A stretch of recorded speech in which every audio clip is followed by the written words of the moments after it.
एक बार रामपुर का राजा सूर्यपाल शिकार करके जंगल से लौट रहा था। तभी उसे एक स्त्री के रोने की आवाज सुनाई दी। वह आवाज की दिशा में बढ़ने लगा और चलते चलते उस झाड़ी के पास पहुंचा जहां से रोने की आवाज आ रही थी।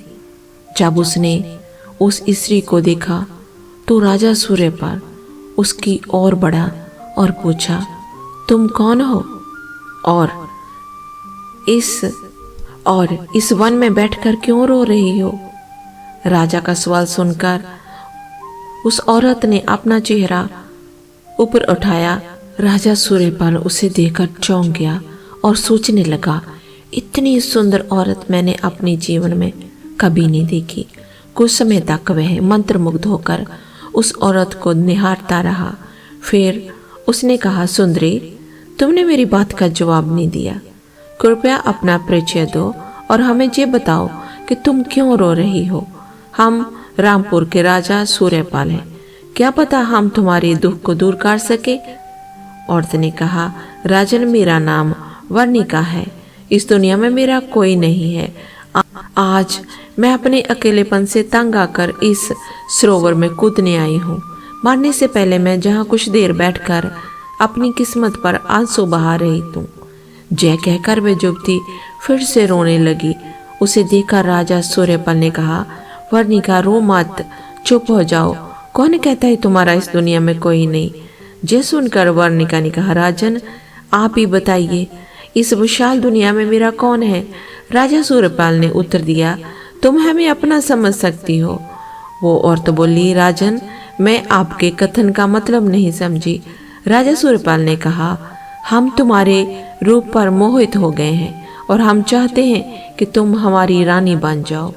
वह औरत हैरान होकर बोली, क्या मैं कुछ गलत तो नहीं सुन रही हूँ? राजा सूर्यपाल ने कहा, नहीं वर्णिका, तुमने जो कुछ भी सुना है वह सत्य है। हम तुमसे ब्याह करना चाहते हैं। वर्णिका ने कहा, और मेरे ऐसे भाग्य, मुझे आपका प्रस्ताव स्वीकार है। राजन, राजा ने कहा, तो फिर आओ हमारे साथ रामपुर चलो। इसके बाद राजा सूर्यपाल वर्णिका को अपने साथ लेकर रामपुर आ गए। रामपुर पहुंचने पर राजा ने शुभ मुहूर्त में बड़े धूमधाम से वर्णिका से शादी कर ली। विवाह के बाद राजा ने वर्णिका से पूछा, वर्णिका, अब तो तुम इस दुनिया में अकेले नहीं हो। वर्णिका मुस्कुराते हुए बोली, नहीं राजन, अब तो मेरे साथ आप हैं। आपने तो मेरी खाली झोली में अनगिनत खुशियां भर दी है। राजा सूर्यपाल अब हमेशा अपने रंग महल में पड़ा रहने लगा। रानी वर्णिका के रूप जाल में फंसकर वे दुनियादारी के अन्य कामों को भुला बैठा। उसकी दुनिया अब सिर्फ रानी वर्णिका तक ही सीमित हो गई थी। राजा हर वक्त वर्णिका के साथ रास रंग में डूबा रहता। प्रजा की अब उसे तनिक भी परवाह नहीं थी। अब राजा के दरबार में न जाने से प्रजा बड़े कष्ट में थी। राज्य के लोग आपस में बातें करने लगे, ना जाने महाराज को क्या हो गया है। जब से उनका विवाह हुआ है तब से वो प्रजा की पूरी तरह भूल गए हैं। अब हम अपने दुखड़े किससे कहें, किससे न्याय मांगे। अब राजा के लापरवाही से मंत्री खूब मनमर्जी करने लगे। वो प्रजा को तरह तरह से तंग करने लगे और दुखी प्रजा की फरियाद सुनने वाला अब कोई नहीं था। एक दिन राज्य के बाहर भ्रमराज नाम का एक प्रसिद्ध महात्मा ने डेरा डाला। जब रामपुर के नागरिकों को उनके बारे में पता चला तो वो आपस में कहने लगे, सुना है महात्मा भ्रमराज बहुत ही कम आयु के महात्मा है। सुना है वह बहुत ही ज्ञानी है और ध्यान में लीन रहते हैं। ऐसे महात्मा के दर्शन करने के लिए रामपुर के निवासी इकट्ठे होकर राज्य के बाहर ठहरे हुए भ्रमराज महात्मा के पास पहुंचे। महात्मा भ्रमराज ने उन्हें आशीर्वाद देते हुए कहा, क्या बात है, तुम सबके चेहरे पर उदासी क्यों छाई हुई है? इसका कारण क्या है? एक व्यक्ति बोला, महात्मा जी, जब से हमारे राजा सूर्यपाल ने रानी वर्णिका से विवाह किया है तब से वे अपनी रानी के साथ रंग महल में पड़े हुए हैं। उनका विवाह हुआ 3 माह हो चुके हैं और इस बीच वे एक बार भी दरबार में नहीं आए। उन्होंने कोई भी लोगों की समस्याएं नहीं सुनी। उनके मंत्रीगण उनके एब्सेंट में रामपुर की प्रजा पर तरह तरह के जुल्म कर रहे हैं। जिनके कारण हम सभी के चेहरों पर उदासी छाई हुई है। राजा सूर्यपाल के बारे में जानकर महात्मा ब्रह्मराज दुखी हो उठे। वो बोले, भाइयों, आप लोगों की व्यवस्था जानकर हमें अपार कष्ट हुआ है। राजा सूर्यपाल इस समय कामदेव का नशा छाया हुआ है, इसलिए वे अपने कर्तव्य को भूल बैठे हैं। हम आप लोगों की शिकायत लेकर कल प्रातः उसके पास जाएंगे और हम आपको विश्वास दिलाते हैं कि राजा सूर्यपाल को उनकी गलती का एहसास करा के ही रहेंगे। लोग बोले, महात्मा, यदि आपने ऐसा कर दिया तो हम दुखी निवासी जीवन भर आपका ये एहसास नहीं भूलेंगे। उसी रात जब राजा सूर्यपाल रानी वर्णिका के साथ अपने शयन कक्ष में सो रहा था तो सपने में उसने अपने स्वर्गीय पिता राजा मनकसेन को देखा। वो कहने लगे, प्रणाम पिताजी। पिताजी ने कहा, जीते रहो सूर्यपाल। जानते हो हम तुम्हारे स्वप्न में क्यों आए हैं? कल तुमसे ब्रह्मराज नाम के सिद्धे महात्मा मिलने आएंगे। तुम्हें उनका उचित आदर सत्कार करना है और वो तुम्हें जो भी आदेश दें उसके अनुसार तुम्हें चलना है। यदि तुम ऐसा नहीं करोगे तो जल्द ही तुम्हारा सर्वनाश हो जाएगा। सूर्यपाल बोला, पिताजी, हम आपकी बात अवश्य मानेंगे। हम महात्मा ब्रह्मराज का उचित आदर सत्कार करेंगे। पिता ने कहा, सूर्यपाल, ऐसा करने में ही तुम्हारी भलाई है। इतना कहकर मनकसेन अदृश्य हो गए और उनके अदृश्य होते ही राजा नींद में चला उठे। हम सर्वनाश नहीं होने देंगे, हम ऐसा नहीं होने देंगे। राजा की आवाज सुनकर पास ही सो रही रानी वर्णिका की नींद टूट गई। वह घबराकर बोली, क्या हुआ राजन, आप चिल्ला क्यों रहे हो? उसके माथे पर पसीना छा गया। राजा ने पसीना पोंछते हुए कहा, रानी, हमने एक विचित्र सपना देखा है। सपने में हमारे स्वर्गीय पिता मनकसेन ने आकर हमें एक आदेश दिया है। रानी ने पूछा, कैसा आदेश राजन? राजा ने अपने सपने के बारे में रानी वर्णिका को बताया। राजा की बात सुनकर रानी वर्णिका ने कहा, तो इसमें इतना परेशान होने की क्या बात है? राजन, कल जब महात्मा ब्रह्मराज महल में आए तो आप उनका उचित सत्कार करिएगा और जैसा वे आदेश दे वैसा ही करना। राजा बोला, तुम ठीक कह रही हो रानी, हम ऐसा ही करेंगे। दूसरे दिन सुबह सुबह ही रानी वर्णिका ने रंग महल के पहरेदार को बुलाकर निर्देश दिया, सुनो, आज ब्रह्मराज नाम के एक महात्मा राजा सूर्यपाल से मिलने के लिए आएंगे। तुम्हें उन महात्मा को राजा के पास तक नहीं पहुंचने देना। और पहरेदार ने कहा, हम इस बात का ख्याल रखेंगे रानी। पहरेदार ने कहा, हम इस बात का ख्याल रखेंगे रानी जी। सूर्य निकलते ही महात्मा ब्रह्मराज रामपुर की ओर चल पड़े और सोचने लगे, हम राजा सूर्यपाल को भोग विलास से निकालकर सच्चे ज्ञान की राह दिखाकर ही रहेंगे। रामपुर पहुंचने पर महात्मा ब्रह्मराज ने राजमहल के पहरेदार से कहा कि वे राजा सूर्यपाल से मिलना चाहते हैं। यह सुनकर पहरेदार चौंके और फिर बोले, महात्मा जी, राजा सूर्यपाल से मिलना असंभव है क्योंकि वे कई महीनों से अपने रंग महल से बाहर नहीं निकले। महात्मा ब्रह्मराज ने शांतिपूर्वक उत्तर दिया, कोई बात नहीं, आप हमें राजा सूर्यपाल के रंग महल तक पहुंचा दीजिए। एक पहरेदार उन्हें रंग महल के द्वार तक लेकर गया। वहां पहुंचकर महात्मा ब्रह्मराज ने रंग महल के पहरेदार से कहा, जाकर राजा सूर्यपाल से कहो कि ब्रह्मराज नाम का एक महात्मा उनसे मिलना चाहता है।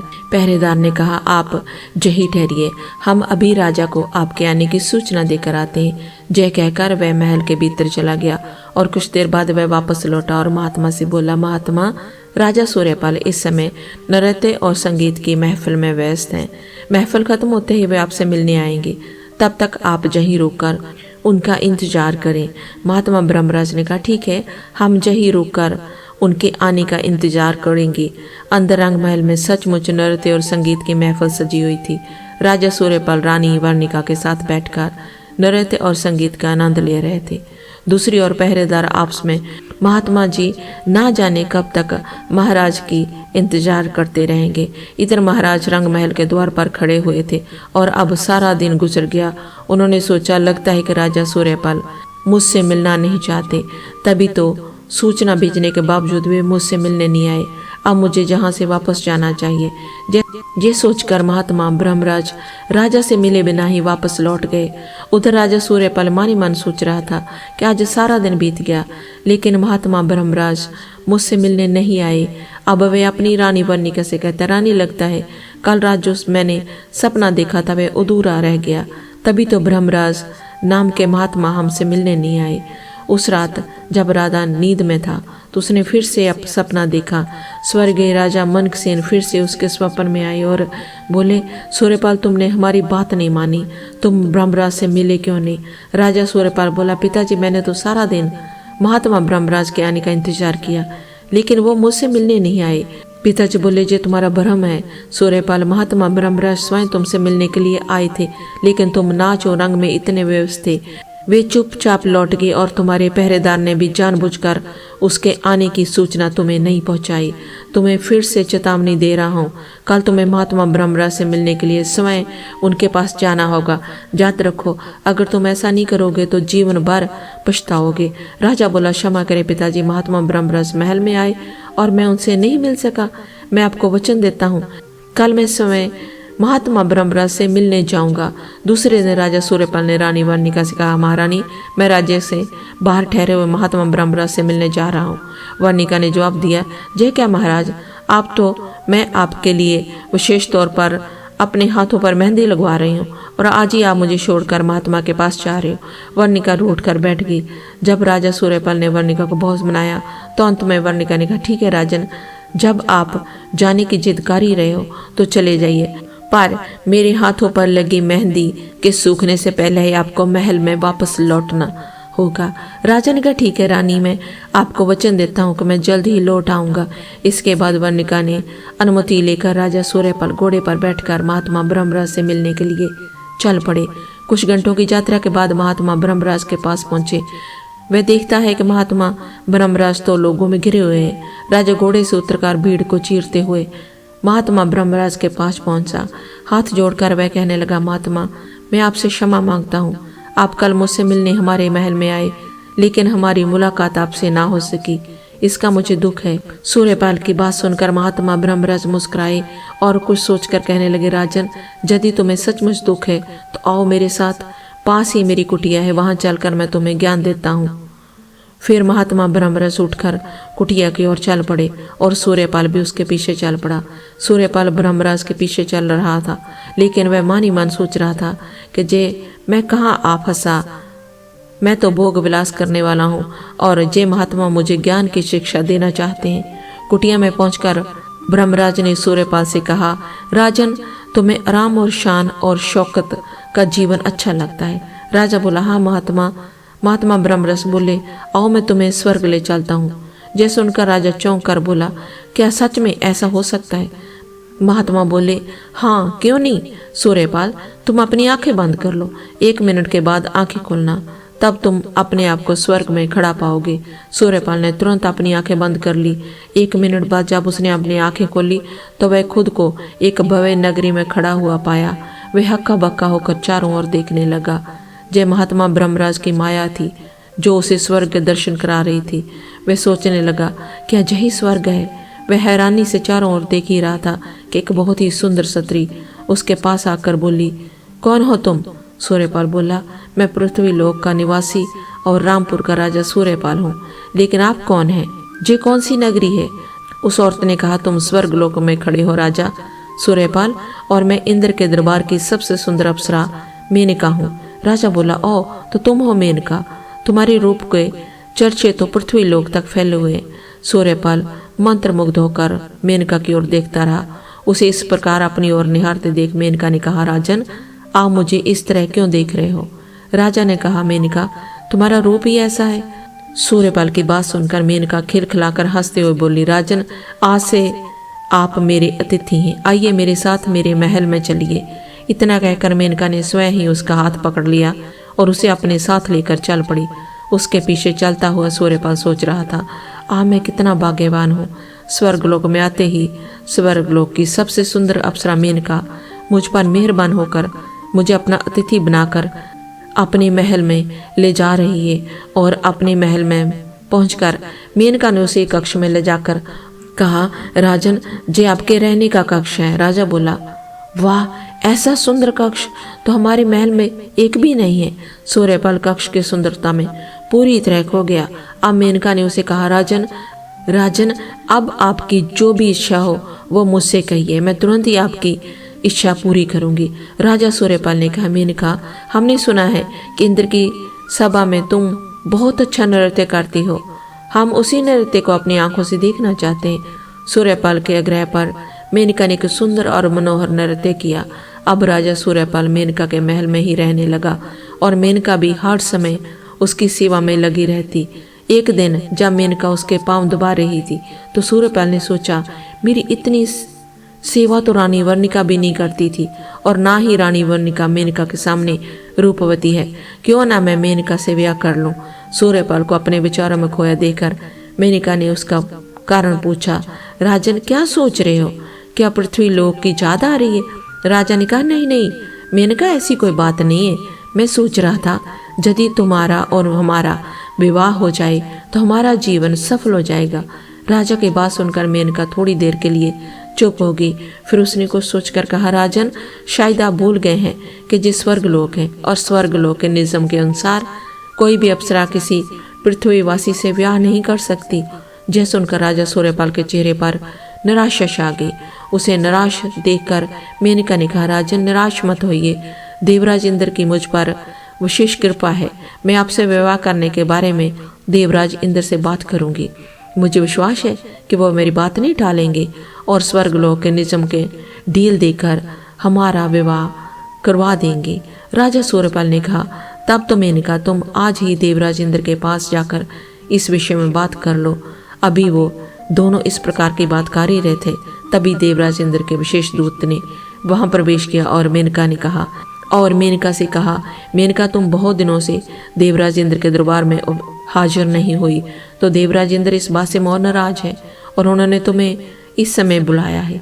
मेनका बोली, ठीक है, तुम चलो, मैं कुछ देर बाद आऊंगी। मेनका का कथन सुनकर दूत चला गया और जैसे ही मेनका इंद्रदेव के पास जाने लगी, राजा सूर्यपाल ने कहा, सुनो मेनका, तुम आज ही देवराज इंद्र से हमारी और आपके विवाह के बारे में बात कर लेना। ये सुनकर मेनका ने कहा, जे आपने अच्छा याद दिलवा दिया राजन, आइए आप भी मेरे साथ देवराज इंद्र के पास चलिए। आप मेरे साथ होंगे तो उनमें आपसे विवाह करने के बारे में बात कर लूंगी। राजा सूर्यपाल भी उसके साथ चल पड़ा। दोनों इंद्रदेव के महल के बाहर पहुंचे। राजा सूर्यपाल सोचने लगा, ओ तो यही है इंद्र का वह महल जिसकी कीर्ति पृथ्वी पर फैली हुई है। तभी महल से रंभा बाहर निकली। मेनका पर दृष्टि पड़ते हुए बोली, मेनका, देवराज इंद्र इस समय बहुत क्रोध में है, जरा संभल कर उनसे बात करना। मेनका बोली, क्या तुम्हें पता है कि देवराज किस बात के कारण क्रोध में है? रंभा ने कहा, देवराज तुम्हारे ऊपर क्रोधित हो रहे हैं। तुम कई दिनों से उसकी सेवा में हाजिर नहीं हुई, वो तुमसे बहुत नाराज है और अब क्या होगा? मन ही मन घबराती हुई मेनका सूर्यपाल को साथ लेकर देवराज के पास पहुंची। सूर्यपाल पर दृष्टि पड़ते ही देवराज इंद्र ने गुस्से से मेनका से पूछा, मेनका, तुम्हारे साथ जे कौन है? जे व्यक्ति हमारे देवलोक का निवासी तो नहीं है लग रहा। मेनका बोली, देवराज, आपका कथन सत्य है। जे पृथ्वी लोक से रामपुर के राजा सूर्यपाल है और इस समय मेरी अतिथि हैं। देवराज ने कहा, और अब हमारी समझ में आया, तुम इतने दिनों तक हमारे दरबार में नृत्य करने क्यों नहीं आई? इस दारुण मनुष्य के कारण तुम इंद्र का अपमान कर बैठी हो। मेनका बोली, क्षमा करे देवराज, मैं अपनी गलती स्वीकार करती हूँ।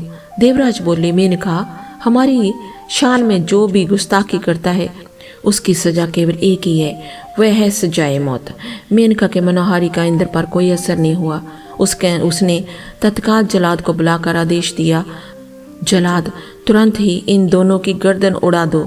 जय सुनकर राजा सूर्यपाल की सिट्टी पिट्टी गुम हो गई और वे सोचने लगा, जे मैं किस चक्कर में फंस गया। ना मैं स्वर्गलोक में आता, ना इस प्रकार मौत की सजा पाता। बाढ़ में जाए मेनका और बाढ़ में जाए स्वर्गलोक। जैसे ही सूर्यपाल की गर्दन उड़ाने के लिए जलाद ने अपना फरसा ऊपर उठाया, अपनी मृत्यु सामने देखकर सूर्यपाल चला उठा। नहीं, मुझे मत मारो, कहकर उसने भय से आंखें बंद कर ली। जब उसने आंखें खोली तो वह पृथ्वी लोक पर महात्मा ब्रह्मराज के सामने बैठा था। ब्रह्मराज ने उसकी ओर देखते हुए कहा, कहिए राजन, स्वर्गलोक की यात्रा कैसी रही? राजा सूर्यपाल बोला, बाढ़ में जाए स्वर्गलोक। महात्मा, इससे तो अपना पृथ्वीलोक ही बढ़िया है, वहां तो मेरी जान के लाले पड़ गए थे। जय सुनकर ब्रह्मराज हंस पड़ा और कहने लगा, सूर्यपाल, तुम्हारा चरित्र बहुत कमजोर है। इस चरित्र बल पर तुम अपने राजा होने का दम भरते हो। राजा सूर्यपाल बोला, जी आप क्या कह रहे हैं? महात्मा ने कहा, तो सुनो, तुम्हारे चरित्र की जांच करने के लिए मैंने तुम्हें स्वर्गलोक की सैर कराई थी। तुम केवल कोशीपाल स्वर्गलोक में रहे और उसी समय तुम अपनी पूर्व क्षत्रिय वर्णका को बुलाकर अप्सरा मेनका से ब्याह रचाने को तैयार हो गए। क्या ऐसा सोचते हुए तुम्हें एक पल के लिए भी रानी वर्णिका की याद नहीं आई? यह सुनकर राजा सूर्यपाल की नजरें चूकी। तब ब्रह्मराज ने आगे कहा, राजन, मनुष्य को गृहस्थ जीवन का पूरी तरह निर्वाह करना चाहिए, पर ऐसा भी क्या कि गृहस्थ में पूरी तरह डूबकर अपने अन्य कर्तव्यों को पूरी तरह भुला दिया जाए। तुमने ऐसा ही किया, जैसे मेनका के रूप जाल में फंसकर तुमने रानी वर्णिका को बुला दिया था। उसी प्रकार रानी वर्णिका के रूप जाल में फंसकर तुम अपनी प्रजा को पूरी तरह भूल चुके हो। रानी वर्णिका से ब्याह के पश्चात तुम हमेशा रंग महल में रहने लगे। इस बीच क्या एक बार भी तुमने सोचा कि तुम्हारी प्रजा पर क्या गुजर रही है? सूर्यपाल से ब्रह्मराज की बातों का जवाब नहीं दिया। तब ब्रह्मराज ने कहा, राजन, एक पल के लिए भी अपनी आंखें बंद कर लो। राजा ने तुरंत अपनी आंखें बंद कर ली।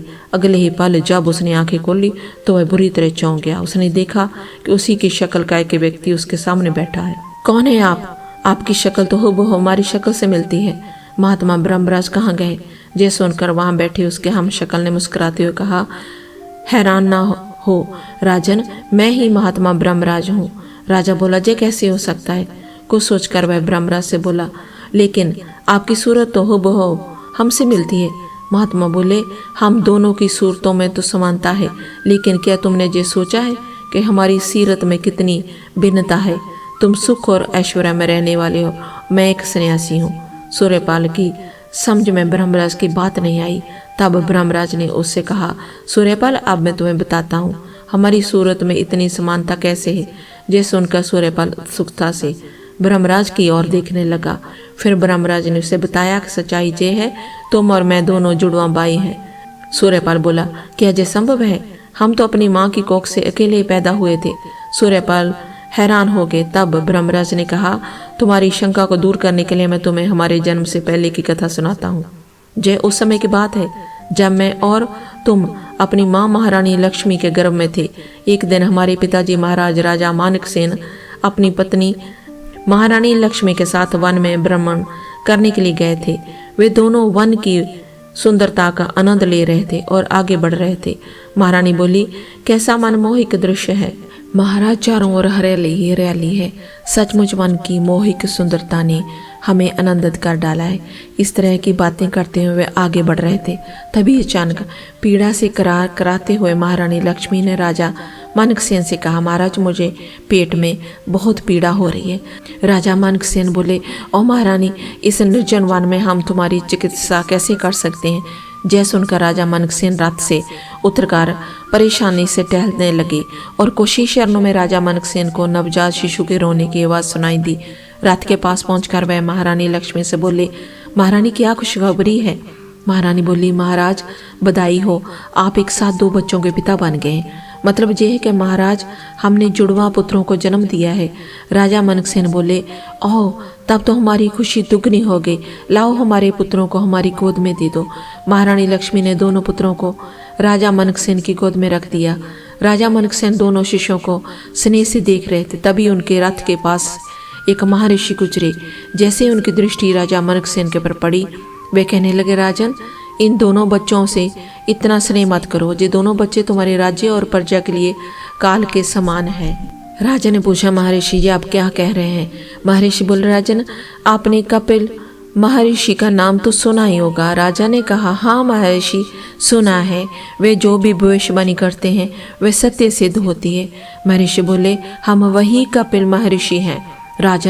राजा बोला, ओह, तब तो आपकी भविष्यवाणी हमारे लिए भी सच साबित होगी। फिर महारानी लक्ष्मी ने महर्षि कपिल से कहा, महर्षि जी, क्या आप विस्तार पूर्वक बताएंगे कि ये दोनों बच्चे हमारे राज्य और प्रजा के लिए किस प्रकार अशुभ हैं? महर्षि बोले, रानी, जैसे ही इन दोनों बच्चों को लेकर आप दोनों रामपुर में प्रवेश करेंगे, उसी समय पूरे राज्य में महामारी फैल जाएगी। सारी प्रजा महामारी के प्रकोप से मौत की गोद में चली जाएगी और तब ना राजा मानकसेन का राजवंश रहेगा और ना ही उसका राज्य। राजा बोला, तो तब तो सचमुच ही इन दोनों बच्चे रामपुर के लिए अमंगलकारी हैं। ये सुनकर महारानी लक्ष्मी भी दुखी हो उठी। तब महाराज मनकसेन ने महर्षि कपिल से कहा, महर्षि क्या इस विपदा से बचने का कोई उपाय है? महर्षि बोले, उपाय तो है राजन। यदि इन शिशुओं में से एक शिशु को तुम हमें सौंप दो तो तुम्हारे राज्य पर आने वाली महामारी की विपदा टल सकती है। राजा बोले, महर्षि आप एक शिशु का क्या करेंगे? मैं उस शिशु को धर्म और ज्ञान की शिक्षा दूंगा और उसके सत्य कर्म के फल स्वरूप रामपुर हमेशा उन्नति के पथ पर बढ़ता जाएगा। महर्षि ने कहा, राजा ने फिर कहा, ठीक है महर्षि। तब इन शिशुओं में से एक शिशु हमने आपको दिया। अपने एक शिशु को साथ लेकर राजा मनकसेन और महारानी लक्ष्मी रामपुर वापस चले गए। किसी को कानों कान खबर भी नहीं हुई कि महारानी ने जुड़वा बच्चों को जन्म दिया था। जो शिशु राजा मनकसेन आपके साथ रामपुर ले आए थे वह तुम हो सूर्यपाल, और जो शिशु महर्षि कपिल को सौंप दिया गया था वो मैं हूँ। महर्षि कपिल की छत्रछाया में पला बड़ा हूँ और अब भी उनके आश्रम में रहकर शिक्षा हासिल कर रहा हूँ। महर्षि कपिल ने ही मुझे और तुम्हारे जन्म के बारे में बताया था। सूर्यपाल बोला, ब्रह्मराज मुझे ये जानकर बहुत खुशी हुई कि तुम मेरे भाई हो। आओ मेरी छाती से लग जाओ। ब्रह्मराज आगे बढ़े और सूर्यपाल की छाती से लग गए। फिर ब्रह्मराज ने सूर्यपाल से कहा, सूर्यपाल मेरे भाई, मेरी बातों का तुम पर कोई प्रभाव हुआ या नहीं? सूर्यपाल बोला, ब्रह्मराज तुम्हारी बातों न दो, मेरी आंखें बंद जो थी वो खोल दी। तुमने मेरा सोया हुआ करते बोध जगा दिया है। एक हमारे पिताजी थे जिन्होंने राज्य और प्रजा की खातिर अपने पुत्रों का त्याग कर दिया, और एक मैं हूँ जो प्रजा को बुलाकर सत्री के मुंह में डूबा और रंग महल में पड़ा रहा। धिक्कार है मुझ पर। सूर्यपाल के चेहरे पर पश्चाताप की रेखाएं उभर आई। जो देखकर ब्रह्मराज ने उससे कहा, सूर्यपाल मुझे खुशी है कि समय रहते ही तुम्हें अपने कर्तव्य का अभ्यास हो गया। जाओ राम पर जाकर अपनी प्रजा के दुख दर्दों को दूर करो। ब्रह्मराज की बात सुनकर सूर्यपाल ने कहा, भाई ब्रह्मराज तुम्हें भी मेरे साथ रामपुर चलना होगा। आज के बाद तुम भी हमारे साथ महल में रहोगे। ब्रह्मराज ने कहा, जय नहीं हो सकेगा सूर्यपाल। राज्य के हित के लिए मैंने संन्यास का व्रत लिया है, इसलिए संन्यास आश्रम ही अब मेरा धर्म और कर्तव्य है। मुझे इस बात की हमेशा खुशी रहेगी कि मेरे सत्य कर्मों का फल रामपुर को मिलता रहेगा। जाओ जिद मत करो और रामपुर लौट जाओ। तब बारी मन से ब्रह्मराज से विदा लेकर सूर्यपाल रामपाल की ओर चल पड़ा और सोचने लगा, किस्मत ने बाई को हमसे मिलाया भी तो ऐसे मोड़ पर जहाँ से हमारा और हमारे बाई का रास्ता जुदा हो रहा था। जैसे ही सूर्यपाल महल में पहुंचा, रानी वर्णिका गुस्से से बार कर उनसे बोली, महाराज आपने वचन का पालन नहीं किया। मेरे हाथों की मेहंदी कब की सूख गई और अब आप वापस लौट रहे हो। सूर्यपाल बोला, रानी माना कि तुम हमारी प्रिय सत्री हो, लेकिन हमारे लिए तुमसे ज्यादा महत्वपूर्ण हमारी प्रजा है। आज के बाद हमारे जीवन पर तुम्हारा ही नहीं प्रजा का भी समान अधिकार है। सूर्यपाल उस दिन से सचमुच बदल गया। अब वह पुण्य राज्य कार्यों में रुचि लेने लगा था और प्रजा के दुख दर्दों को दूर करने में उसने जी जान अपनी लगा दी थी। निष्क्रिय मनुष्य जब अपने कर्तव्य और चरित्र से भटकता है तो स्वर्ग जैसे सुख भी विनाश का कारण बन जाते हैं। मोह माया के जाल में फंसकर अगर कोई अपने धर्म, रिश्तों और जिम्मेदारियों को भूल जाए तो उसका अंत दुखदायी होता है। इसलिए आत्मबल और विवेक से जीवन जीना चाहिए। सच्चा राज धर्म अपनाना चाहिए।